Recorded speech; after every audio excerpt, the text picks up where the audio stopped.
what are some cues for overhead press? Like we could dive deep onto different exercises like overhead press. Let's talk about the overhead press. Let's do it. Standing barbell?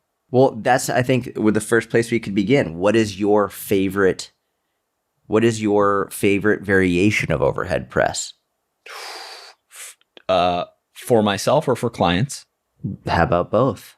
Okay. And for what purpose?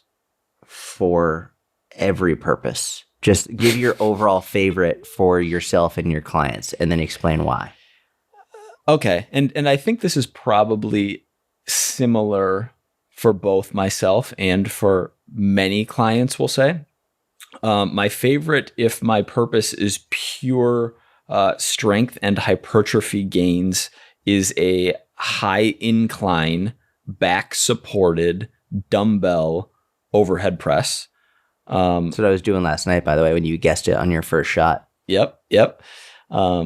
Guess the exercise while talking on the phone. That's a good one to play with your friends if you haven't. We were on the phone and I was like, guess this exercise. Mike listened to me breathe throughout the exercise like 4 times and he guessed exactly that variation. Yeah. So that was impressive. I mean, I knew you were doing a full body workout and it had to be an overhead press based on the way you were breathing.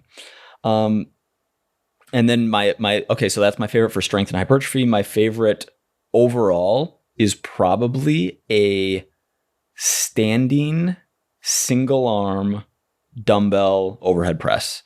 And really interesting. Yeah, Okay. I like that variation.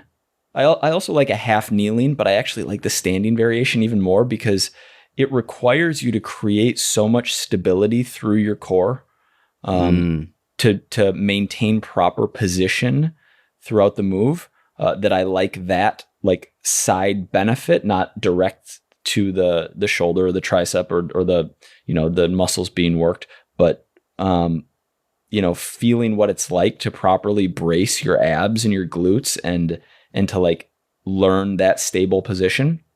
And then from the purpose of like a health perspective, I like this relative to the back supported because on the back supported, you're getting very little scapular movement.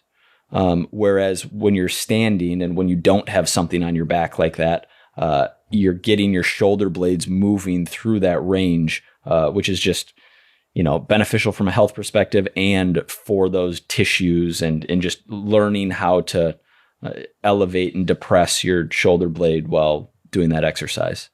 I like that. Upwardly rotate the scapula. Yeah, that's good. I like that. I mean, so my favorite is definitely the first one that you said, that like high incline back supported dumbbell overhead press. I like the half kneeling or the standing single arm. Like I like it, but I don't love it. And it's nothing to do with the effectiveness of the exercise. It's everything to do with just my personal preference and like a lot of efficiency. And I'm just like, ugh, I did one side, now I got to do the other side type of thing. I will definitely program that if I'm working with someone who does a lot of overhead work, like maybe they're an athlete, volleyball player, tennis, maybe they're a recreational tennis player, whatever it is. I will definitely have someone do that exercise because it's super important for their shoulder health and stability. But if I have a client who hates working out and they want to be in and out of the gym as quickly as possible, I'm not giving them many exercises that are, we're going to do one side, then pause, then the other side, just because I know it's going to like increase how much time they spend in the gym. So it's funny how we're talking about overhead press and neither of us opted for the barbell. I like the barbell for so many things, but for the overhead press, I think the barbell overhead press is one of the most overrated barbell lifts. What do you think?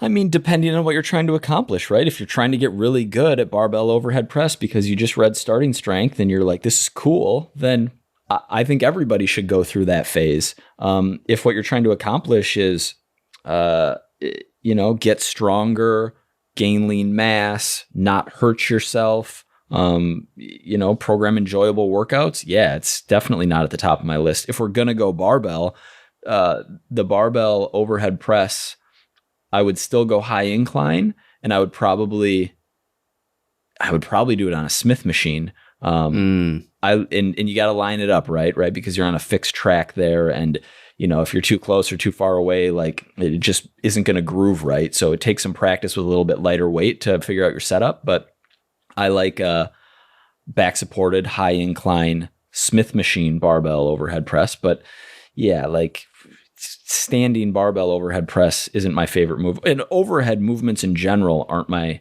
like, personally, at least, I've just experienced more tweaks, not like real injuries, but more like, my neck, my shoulder going overhead, and overhead barbell specifically, that it's something that I don't do a ton of. You know what you could also do if you don't have a Smith machine is, and I do this very frequently with this exact variation. I'll do like it's a seated high incline overhead press with a barbell.